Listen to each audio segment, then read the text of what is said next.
the Justice Department says former officer convicted in Breonna Taylor's raid should get 1 day in jail. Let's talk about it. So, for those who don't really remember who Breonna Taylor is, which I feel like you should, but just in case, let's update you. Breonna Taylor was murdered back in 2020. Okay, it was during a horrible raid that showed up at her house while she was sleeping. They were looking for what they say a suspect who was dealing with drugs, and they had warrants to go in. But when they got there, they were knocking on the door, banging on the door, and in the state is legal to carry. And so when they were banging on the door in the middle of the night, Breonna Taylor's boyfriend mistaken them as robbers. So when he went to the door, he asked who it was before opening. Nobody announced themselves. They were still banging on the door.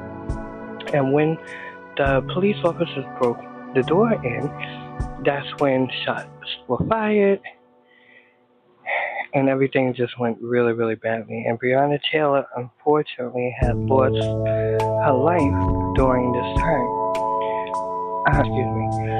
Her unaliving by the police in Louisville, Kentucky, led to federal and state charges against officers. But one trial ended in acquittal, another in a hung jury, and a judge has still dismissed some charges. The death of Breonna Taylor, who was a medical worker during the time, was part of a botched raid on her apartment. And it was one of the main drivers during the whole BLM movement, along with many others. I mean, it was a crazy time, but this was like one after another after another.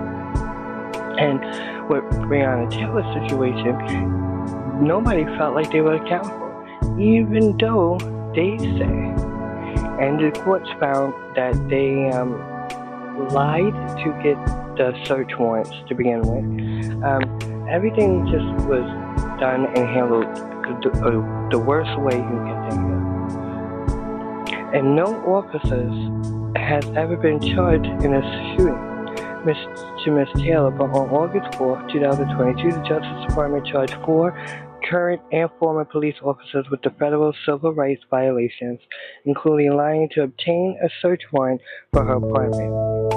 And the judge dismissed some of those charges back in August 23, 2024. And within a few weeks of being charged, one of the 4 officers, Kelly Gottlieb, a detective, retired from the Louisville Police Department and pleaded guilty at the hearing. And another, Kyle Meany, was fired by the department. The 3rd officer, the reason why we're talking about this today, who was facing federal charges, Brett Hinkson, was the only officer to also face state criminal charges in connection with the raid. He was accused of endangering Miss Taylor's neighbors by firing 10 bullets through a covered window and a sliding glass door, some which passed through Miss Breonna Taylor's apartment and into a neighbor's one where a family was sleeping. A state jury found him not guilty in March 22. Now remember, that was the other thing. And the reason why a lot of people were very upset about this, because they were holding the officers accountable for endangering the neighbors and everybody else. Not even the fact that they unalived Breonna Taylor in her apartment while she was sleeping, by the way, okay, just because. And she wasn't even a suspect. She was in the apartment. The suspect they would look for was the one who opened up the door. Even that still wasn't the right information. But the one they allegedly was looking for, who they say was the right person, was the one who opened up the door to the boyfriend. How she got involved and lost her life, it's unbelievable. Mr. Hinkson was tried in federal court in November of 2023 on charges of violating the rights of Miss Breonna Taylor and her neighbors with his shooting. But the jury was deadlocked, resulting in a mistrial, and the case is which was scheduled for retrial this October in 2025. And the reason why we're talking about all of this It's because given with the new administration in the White House, okay, and everything that's going on, this mayhem that's happening, chaos, the Justice Department says that the former officer convicted in Breonna Taylor's raid should only get 1 day in jail. And according to CNN, the Justice Department is asking that a former police officer found guilty of violating the civil rights of Breonna Taylor back in 2020 when she was unalived by police in her Louisville home. They're asking for him to be sentenced to 1 day in jail only.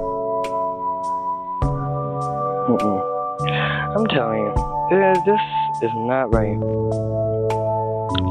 Brett Hinkson was convicted on 1 count of abusing Taylor's civil rights last year after firing several stray shots through the Taylor's bedroom window during a police raid. He was set to be sentenced this upcoming Monday. And that's why they're stopping, right?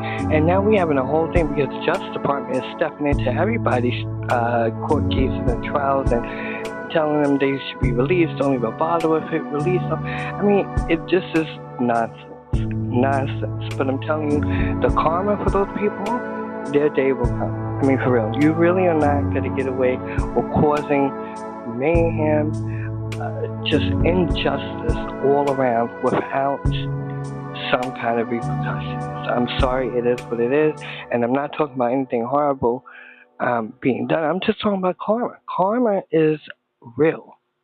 Whether you believe it or not, there's plenty of instances when we see karma actually taking place. Okay? Taylor's unaliving became the pillar in the Black Lives Movement and one of several cases that sparked a nationwide protest against police violence in 2020. And if granted a shortened sentence, could reflame tensions with activists who believe that the government institution protect the officers from facing consequences in many of these cases. But in a court filing on Wednesday, the Justice Department argued that although Hinkson was part of the team executing the warrant, the defendant Hinkson did not shoot Ms. Taylor and is not otherwise responsible for her unaliving.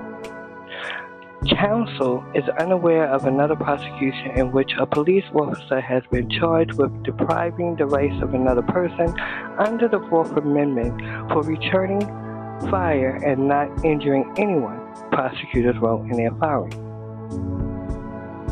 The request for Hinkson to serve 1 day behind bars would mean a sentence of time served, meaning that he would not return to jail. They are also asking Judge Rebecca Grady Jennings to sentence him to 3 years of supervised release. The filing was signed not by lawyers involved in the case or the career staff who usually handle sentencing requests, but by Trump's appointee to run the Civil Rights Department, Harmit Dillon, and a senior non-career officer in her division. I'm telling you, this is crazy. So also, in apparent criticism of the Biden-era Justice Department's handling of the case under Trump's DOJ, noted in their Wednesday filing that the Hinkson was acquitted in a state trial and that the first federal trial ended in a mistrial. In this case, 2 federal trials were ultimately necessary to obtain a unanimous verdict of guilt, prosecutors wrote. But even then, the jury convicted on only 1 count, despite the fact that the elements of the charge and underlying conduct are essentially the same. Prosecutors continue adding that the jury's verdict will almost certainly ensure that the defendant Hinkson never serves again as a law enforcement officer again, and will also likely ensure that he never legally possesses a firearm again. For his part, Hinkson also argued for leniency. So they're asking for them to be lenient because it's not really a fair trial according to the lawyers. Breonna Taylor's family don't seem to think that way because we're still really waiting for justice for her. whatever, And the protests did kick off because everybody just shrugged their shoulders and said, oh, wow. And so, this is a sad story. I mean, when did we get to the point when we just started ignoring each other? When we became so nasty? When everybody just turned their backs on what's right? I mean, I know how we got here, okay? And despite what some of you say, this BS all started back in 2016, thanks to someone. But I'll leave that, alone for the moment. But I'm telling you right now, if we all don't stand up against all this injustice that's happening, it's going to continue. And then they're really, really going to start to strip our rights one by one. Denaturalize most American citizens. They are trying to take our rights away one by one. And if we don't stand up against it, before we know it, we'll have nothing. So, I don't really mean to dampen the mood a little bit, but this is a little bit of a serious topic. But I do hope you have a beautiful day today. Don't forget to shine as bright as the sun, and I'll talk to you later. Bye-bye.